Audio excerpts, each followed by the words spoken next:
Señale cuál de las siguientes características diferencia la depresión endógena y la depresión neurótica. ¿Cuál de todas esas diferencias es falsa? La etiopatogenia, que la endógena tiene factores hereditarios y la neurótica son trastornos del desarrollo afectivo y factores del entorno. El curso, que en la endógena es un curso fásico y en la neurótica es una rayita con algunas fluctuaciones. El ritmo diurno, que la neurótica tiene una mejoría en el día, mientras transcurre todo el día va mejor, y en la depresión endógena empeora en la noche. La psicoterapia, que en la depresión endógena casi no funciona y en la depresión neurótica está indicada, y el suicidio, que en la endógena es bastante posible, en la neurótica es en realidad excepcional. En realidad el ritmo es acá al revés. En la depresión endógena la gente se siente peor en las mañanas, tiene el famoso polo matutino, ay, otra vez, otro día, y hay una mejoría vespertina. En cambio, la depresión neurótica puede estar mejor a lo largo del día. Si es que no es un día muy trajinado, puede sentirse más o menos bien, o si trabaja, bueno, va con ciertas fuerzas y ciertas energías que se le van gastando conforme tiene que trabajar o hacer cosas en la casa.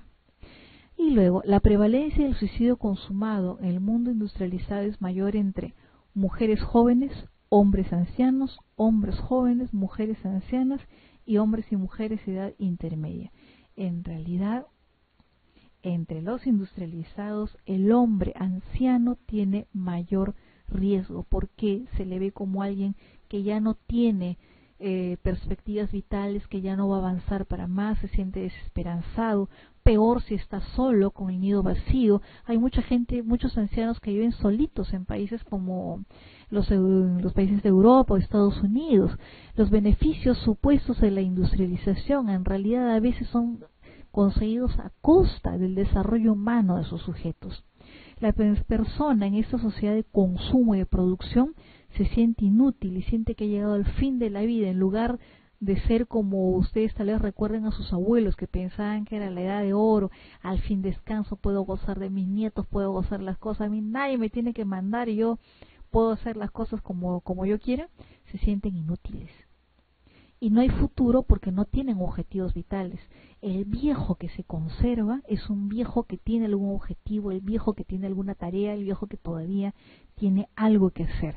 Yo saludo mucho la iniciativa que hubo en un par de parroquias y creo que en la Casa del Libro, en donde se hacía inscribir a los abuelos para que por turno fueran a contarles cuentos a los niños. El viejo se sentía útil, el viejo sí estimulaba su memoria, el viejo volvía a estar rodeado de niños, aparte de que los niños recibían el tesoro que muchos de nosotros recibimos de pequeños, ¿no? La memoria de los abuelos. Eso es importante. Hacemos un poquitín por acá para avanzar hasta poco antes del break a las psicosis afectivas. Recuerden o las psicosis no afectivas. Recordemos acá la esquizofrenia famosa. En la patogenia se han implicado los siguientes neurotransmisores, por ejemplo la dopamina y la noradrenalina, la dopamina y el GABA, la serotonina y la noradrenalina, todos los anteriores o ninguno de los anteriores. En realidad, por acá vienen todititos. Actúan, recuerden la modulación dopaminérgica, la de glutamato, la de serotonina, y los receptores GABA sobre la corteza prefrontal. También tienen que intervenir por acá en el estriado, también en el hipocampo. Todo, en realidad, todo interviene. Esa teoría dopaminérgica, exclusivamente dopaminérgica, ya queda atrás. A veces los fármacos se diseñan para actuar en diversos receptores, en unos un poco más y en otros menos, según los síntomas que se presenten. ¿Y cuál de estas funciones no se altera en la esquizofrenia? Porque recordemos que se alteran funciones, a veces no hay delusiones marcadas, no hay alucinaciones muy marcadas, pero siempre se va a encontrar esto. ¿Qué se alterará? El lenguaje, la percepción, la afectividad, el contenido del pensamiento, o todos se pueden alterar. En realidad, justamente, se afectan todos todas las funciones en este tiempo. Al inicio, en la esquizofrenia, hay una sensación que nosotros llamamos trema, la sensación de antes que tiene el actor antes de salir al teatro, ¿no? La sensación de tensión, de aislamiento social y cambios de conducta. Recién después de eso aparecen las delusiones, que son los pensamientos o creencias inusuales que no están basadas en la realidad, que alguien puede escuchar lo que piensan, que puede controlar sus sentimientos, sus movimientos, que puede controlar sus impulsos, y las alucinaciones o falsas percepciones, que son preferentemente auditivas. La diferencia con la ilusión es que la ilusión es un error de la percepción. Por ejemplo, si yo les digo que aquí hay un dinosaurio, ustedes se van a morir de la risa y van a decir, doctor, aquí no hay nada. Y yo les digo, no, pero si es un dinosaurio, miren que es verdecito, tiene sus escamas, mueve la cabeza. Y decía, me está amenazando con que me va a comer porque me está mirando feo. Mide más o menos 1,50 m, yo lo puedo tocar, ocupa un sitio en el espacio, no tiene corporeidad, frescor sensorial, ocupa un lugar en el espacio, etcétera, etcétera, ¿no? Ustedes se van a reír de mí y me van a decir que esto no es un dinosaurio, pero de repente yo entro corriendo al salón y de repente digo, uy, un murciélago, y de repente me fijo bien y veo que es el proyector en su rack. Al ir corriendo, al ir apresurada, miré mal y tomé una cosa, erré al decir qué cosa era lo que mis ojos percibían. Mi cerebro leyó mal. Cuando me fijo bien, digo, uy caramba, no era un murciélago volando, era el rack.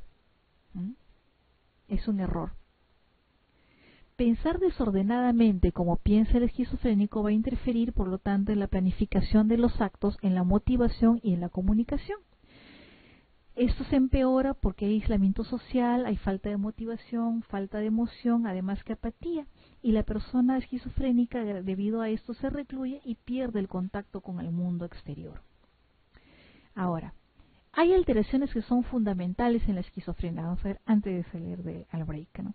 Se las definió Eugene Bloila en sus 4 famosas AF: la ambivalencia afectiva, el autismo de aislamiento social, la afectividad embotada aplanada, los trastornos exhaustivos o las alucinaciones. En realidad, lo que no es una alteración fundamental, curiosamente, son las alucinaciones, extrañamente, para lo que nosotros pensamos. Estas 4A de Bloila se encuentran en todas las esquizofrenias. La ambivalencia, puedo decir te quiero y te amo, te estimo y te desprecio, me gusta y no me gusta, lo prefiero y lo detesto. Autismo, aislamiento de la persona. Trastornos en la asociación, no puede establecer conexiones entre conceptos, desarrollo de ideas efectivamente, y la afectividad también se embota. La afectividad hace que la persona no pueda leer ni mostrar sus afectos de modo adecuado y a veces pueda ser tan expresivo como un plato boca abajo. Volviendo a los misteriosos campos de la esquizofrenia, encontramos que de repente hay un paciente psicótico en tratamiento con neurolépticos, cosa muy frecuente y cosa que no va a ser nada extraña para nosotros. Pero este pacientito que está siguiendo su tratamiento fielmente refiere una sensación subjetiva de inquietud.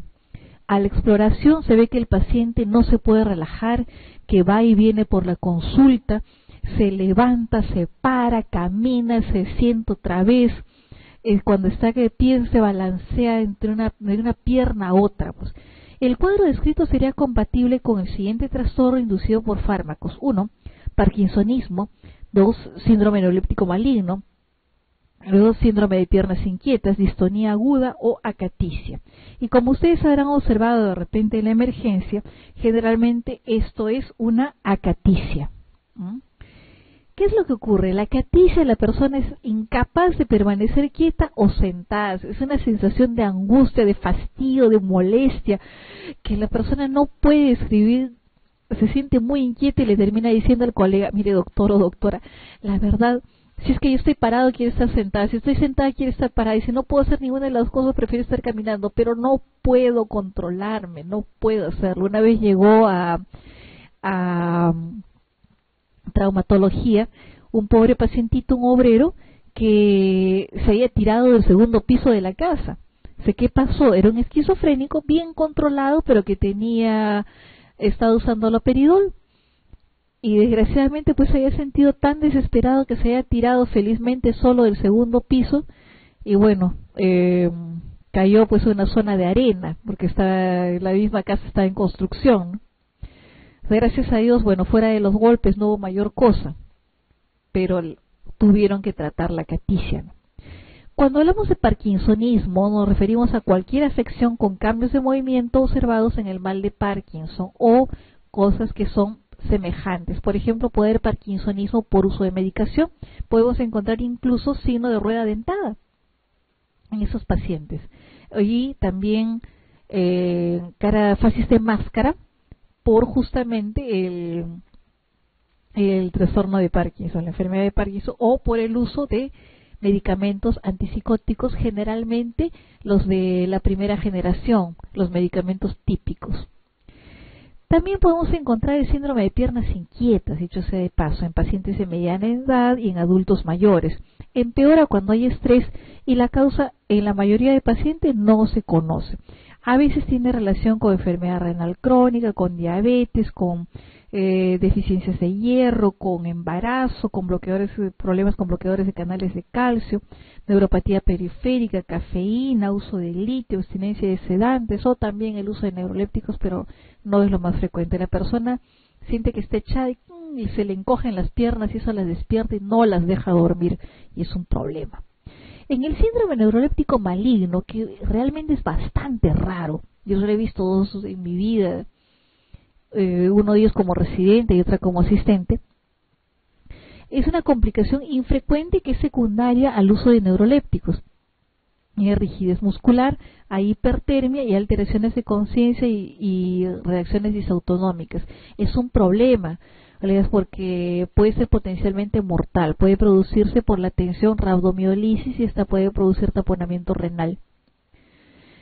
También puede haber distonía, una crisis de movimientos lentos y posturas anormales que afectan especialmente a la cara, al ojo, puede producir oculogiria, problemas en la musculatura de la boca, de la laringe, la lengua, la faringe, el cuello y en menos ocasiones tronco y extremidades. No pueden ser debidas a una reacción idiosincrática cuando sea pequeñas dosis de neurolépticos o dependientes de la dosis. Si damos más dosis, por ejemplo, vamos a tener mayores posibilidades de esto. Generalmente también en pacientes que usan antipsicóticos típicos, ¿no? Y a veces también por ignorancia, ¿no? Una colega residente recibió un paciente que anda torcido con la lengua salida, ¿no?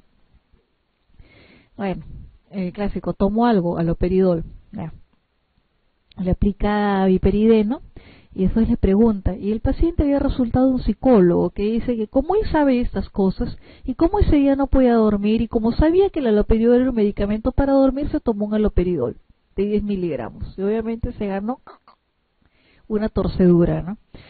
Es que desgraciadamente, colegas, la ignorancia es atrevida y muchos no médicos pues hacen barbaridades porque carecen del conocimiento nuestros y no tienen pues la humildad de saber que su profesión es muy valiosa, pero que carecen de nuestros conocimientos. Puede usarse hiperideno y también benzodiazepinas. Y también calmar al paciente, decirle que esto no va a persistir en el tiempo, que va a bajar y que no va a tener pues secuelas duraderas. A veces tengan cuidado, tengan en cuenta esa posibilidad cuando hay una supuesta agitación. Más veces de las que queremos ha llegado de emergencia un paciente con acaticia y han dicho los familiares alegremente que se estaba agitando y más de un interno atrevido pues ha cargado su jeringa para ponerle más y más aloperidol inyectable o clorpromacina, con lo cual se va a aumentar el problema. Y entonces, ¿qué hacen? Pues todo el mundo dice, no, espérate, no vamos a usar otra cosa, y efectivamente el paciente se calma sin necesidad de antipsicóticos. Ahora, podemos tener otro tipo simpático de trastornos, y se llama el trastorno paranoide.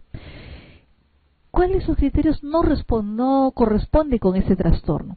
Es un delirio bien sistematizado, o presenta una conducta rígida, hay ligero deterioro de la personalidad, hay comprobación de la realidad acusadamente distorsionada, o hay una adaptación social frustrada por el sistema delirante. ¿Qué es lo que pasa con esto? Generalmente esta persona tiene una conducta rígida, tiene una delusión, un sistema delusional bien sistematizado, hay deterioro de la personalidad, no se puede adaptar bien a la sociedad, pero la comprobación de la realidad solo se distorsiona en lo que corresponde a la delusión o al delirio. El resto es capaz de juzgarlo muy bien y sin ningún problema. En este trastorno de ideas delirantes, que incluye la paranoia famosa, hay un único tema o grupo de ideas relacionadas entre sí, muy persistentes y que incluso pueden durar hasta el final de la vida del individuo. Puede ser la idea de ser perseguido en el trabajo, los típicos pues que dicen, todo el mundo me fastidia en mi trabajo, todos son unos pesados, todo el mundo la tiene conmigo, etcétera, pero que funcionan muy bien fuera del trabajo, que funcionan muy bien con los amigos y en otro momento siempre y cuando no trabajan con ellos, ¿no? La hipocondría también, ojo, no es trastorno hipocondríaco, sino las ideas de tener alguna enfermedad, pero ya de forma delusiva, las ideas de grandeza, de litigio, de celos o la convicción de que una parte del propio cuerpo está deformada, o que otros piensan que se despide de mal olor, o que la persona es homosexual, o inclusive las personas estas pueden llegar a percibir el mal olor corporal supuestamente, y siempre andan pues con su cepillo de dientes, andan con su aromatizador de la boca, llegan a pensar que las axilas les sudan en exceso, llegan a ver inclusive pues manchones de sudor en las axilas y no hay nada. La familia se les puede tomar fotos y decirles, miren, aquí no hay nada, y sin embargo ellos no le creerán a su propia familia. Pueden aparecer también de modo intermitente síntomas depresivos, no es nada alegre vivir con estas cosas, ¿no? Y en algunos casos pueden haber alucinaciones olfatorias, alucinaciones táctiles, ¿no? Entonces esta persona realmente puede oler el mal olor de su aliento, de los pies, de las axilas, ¿no? A pesar de que todo el resto le diga que no, y puede sentir el sudor, puede sentir también tocar la tela supuestamente mojada, la piel mojada, ¿no? Puede haber alucinaciones auditivas, a veces, como le decía, ocasionales, o interpretaciones inadecuadas de la realidad, pero no son típicamente esquizofrénicas, son mal conformadas y no son la parte principal del cuadro clínico. Pero también tenemos una bastante simpática, que es la celotipia. ¿Y dónde está ubicada esta? La neurosis fóbica, la lexitimia, la depresión endógena, la ansiedad o los estados paranoides. En realidad la celotipia es otro tipo de estado paranoide. Ojo, paranoide no significa necesariamente persecución. Paranoide significa en realidad producción de ideas. Significa que la persona está produciendo ideas extrañas. Por ejemplo, en la esquizofrenia tenemos esquizofrenia paranoide, pero también tenemos esquizofrenia simple, esquizofrenia catatónica, frénica. Recordemos que en la esquizofrenia paranoide, uno de los 4 tipos de esquizofrenia, es en realidad la esquizofrenia en la que se producen más delusiones, más alucinaciones, más de estas cosas bastante desagradables. El resto, no mucho. ¿Y qué pasa, no, en la celotipia? Hay ideas delirantes que no son extrañas. Pueden no ser extrañas, ser envenenadas es posible, es una posibilidad, ¿no es cierto? Nos vamos a comer a un sitio del cual no conocemos la procedencia de la ensalada y corremos el riesgo de ser envenenados sin ser objeto de asesinato, ¿no? Puede ser infectado, amado a distancia o engañado por el cónyuge o el amante, o tener una enfermedad de por lo menos un mes de duración. Estas ideas demoran por lo menos un mes y no son rebatibles por la realidad. Y la persona puede funcionar bastante bien con otras cosas, bastante bien en otras áreas, pero esta idea está dentro de este grupo y no da más. No es capaz de ser convencida de la persona de que lo que piensa es falso. Dentro de los tipos está la erotomanía. Generalmente una persona que es percibida como de un estatus superior está enamorada del sujeto, pero por X circunstancias no puede manifestarle su amor directamente, pero le manda pues señales a través de sus canciones, sus discursos, el periódico, etcétera. Ideas de grandiosidad, el exagerado valor, poder, conocimientos, ¿no? Identidad, una relación especial con alguna divinidad, no necesariamente el Dios que nosotros conocemos, o de una persona famosa, ¿no? Hay una persona, por ejemplo, que decía que ella se podía comunicar con el demiurgo, ¿no? Si ustedes recuerdan las clases que da sobre filosofía griega, el demiurgo es aquel que habría creado a todo lo que existe en este mundo, y que a su vez sería producto de otros dioses más allá. y él estaba convencido de que tenía una relación con el demiurgo, ¿no? Que pensaba siempre en él, que siempre le ordenaba todo, ¿no? Y era una persona que trabajaba muy bien, que era negociante, que podía tener una vida familiar bastante armoniosa, salvo en lo que concernía al demiurgo. También la celotipia, ¿no? Las ideas delirantes de que el compañero sexual es infiel. Tengan cuidado, sobre todo si están pensando dedicarse a la medicina forense. Les van a llegar una buena cantidad de pacientes para ser evaluados por este problema, o de las víctimas también, de las parejas de estos pacientes. Tengan bastante cuidado porque van a encontrar generalmente en maltrato, en violencia, ya sea física, emocional o sexual, componentes de celotipia. También la persecutoria, en que la persona está siendo perjudicada de alguna manera, siempre le dan el peor trabajo, siempre le dan lo más pesado a ellos. Y la somática, con algún defecto físico o una enfermedad médica. Sobre el erotomaníaco, recuerdo una chica que estaba internada. Ella decía que era amada por Chacalón y por Vico Caricia en ese momento, ¿no? Y decía, pues bueno, pero yo soy una chica de mi casa, ¿no? Yo soy una señorita, ¿no? Estas personas dicen siempre, pues, que me van a poner casas, joyas, viajes, pero yo soy una dama, pues yo cómo puedo hacerle caso a gente que no se atreve a presentarse a mi casa, que, bueno, pues no me dice cosas claramente, sino solo me las insinúa. Pues no, obviamente yo no le hacía caso. Los padres muertos de miedo, pues, ante estas cosas lo habían traído. Felizmente se pudo resolver con cierta facilidad. El trastorno somatomorfo, hay cierta idea, ahí imprima más la ansiedad, la angustia. Tal cosa podría ser la explicación de tal o cual cosa. Si a la persona se le alivia la angustia, muchas veces la preocupación baja tremendamente y se le ofrece pues un sistema coherente de creencias. Mire, todos los seres humanos, por ejemplo, tienen esto, tienen borborismos, ¿no? Los borborismos pueden asentarse en un lugar y en otro. Entonces tenga usted presentes situaciones, que usted tenga un borborismo no necesariamente significa tal cosa. Si le disminuye la angustia, además, usted es una persona que puede estar cansada, pues por tanto trabajo, puede estar muy ansiosa, de repente no le han enseñado a relajarse, yo se lo voy a enseñar o le voy a dar algo para que pueda bajar la angustia. Entonces esto puede descender y se puede razonar con ellos. En el caso de las ideas delirantes, las ideas delusivas y la paranoia, no se puede razonar. Siempre la persona va a encontrar una justificación para su idea y su creencia, por absurda que parezca. Siempre la va a encontrar. Por ejemplo, le pueden haber cambiado las radiografías. Una persona que tiene un trastorno de otro tipo puede decir, tal vez el corte, por ejemplo, de la tomografía no pasó por donde debía, pero después de 3 o 4 tomografías va a ir pensando que hay algo extraño, ¿no? No se puede equivocar tanto. Pero en el caso de la persona paranoide probablemente diga, no, lo que pasa es que a mí me han cambiado. Seguramente que alguien está interesado en que no haya ningún resultado. De repente son tan descuidados que no les ha importado confundir mis resultados con otros, seguramente para sacarme plata, ¿no? Y que yo vuelvo otra vez a pagar, entonces seguramente que por eso me han cambiado la tomografía y me han puesto otro nombre, ¿no? A pesar de todo lo que puede haber en contrario. Otra cosa que nos hace la vida cuadritos son los trastornos de la personalidad, ¿no? Pertenecen a 3 clústeres o agrupaciones según nosotros, y de los cuales hay 3 grupos bastante notorios, ¿no? El primer grupo, que es el grupo de los raros, los excéntricos, los paranoides, los esquizoides, los esquizotípicos. El segundo grupo, que es el de los actuadores, es el histriónico, el disocial o antisocial o psicópata. Está el narciso y está el limítrofe.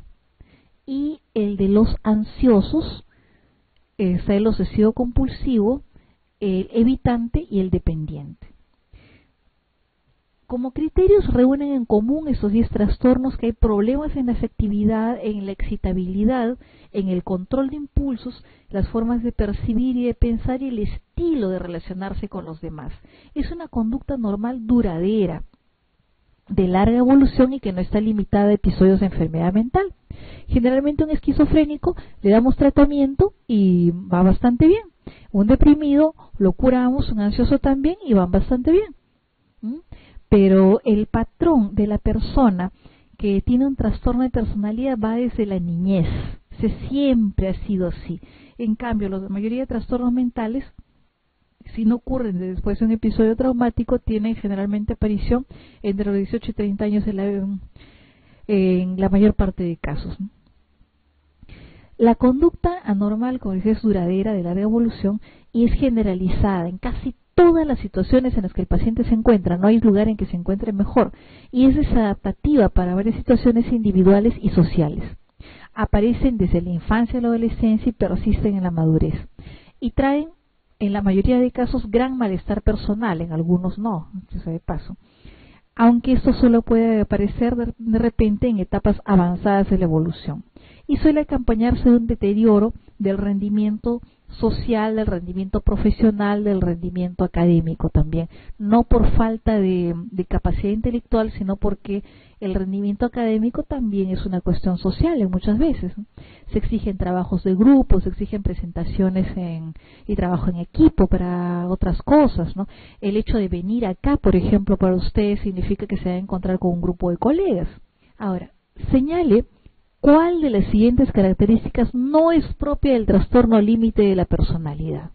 A. La impulsividad en al menos dos áreas, por ejemplo, accesos incontrolables de ira, gastos excesivos, abuso de sustancias tóxicas, conducta temeraria o conducción temeraria. B. Falta de remordimientos, como lo demuestra la indiferencia y la justificación de haber dañado o maltratado a otros. C. Sentimiento crónico de vacío desplegando un esfuerzo frenético por evitar el abandono real o imaginario. D. Ideación paranoide transitoria o síntomas disociativos graves relacionados con el estrés. O E.